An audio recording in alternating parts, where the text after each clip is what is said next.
Hey everybody, quick video today about Chat GPT. It's probably a buzzword a lot of you have heard about.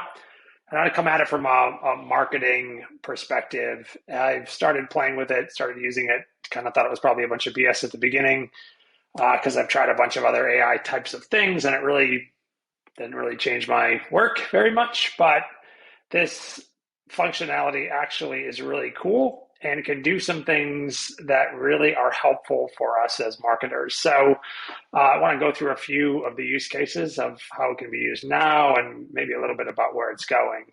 So first, if you want to get signed up, you go to this openai.com and you can get started, sign up for an account. It's free right now. I've heard just recently in the last couple of days that they're going to start charging for it.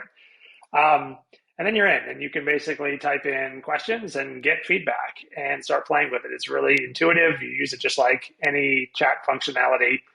Kind of four big areas. I can see some use cases pretty quickly. Content creation is a big one, personalization, customer service, and chatbots themselves. And I wrote a little article about this. But the way that I've been really using it primarily is in the content creation phase and the idea generation. So as an example, I have a client that I'm working with and wanted to understand Medicare a little bit better and what the process looks like. And just asked it to write me a quick article, and boom, it spit out this, nice 7 or 8 paragraph piece of information about Medicare, answered some of the questions that I had about it.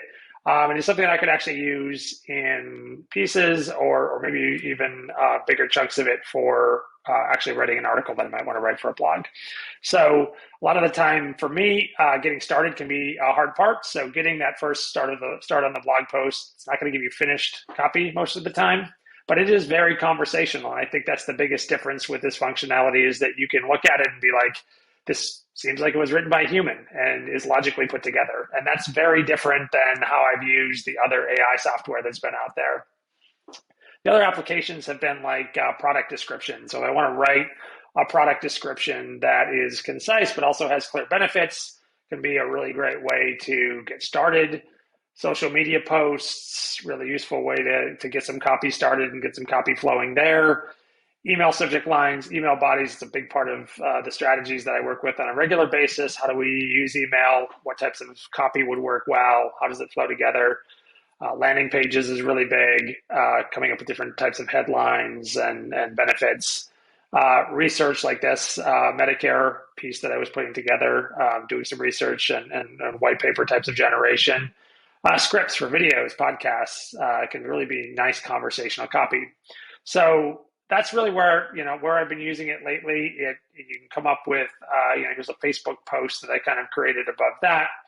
LinkedIn information if you want to come up with copy for different LinkedIn posts. So it's been fun to play with. I think there's a ton of applications for how this can interface with folks. It's pretty cool that it's free right now.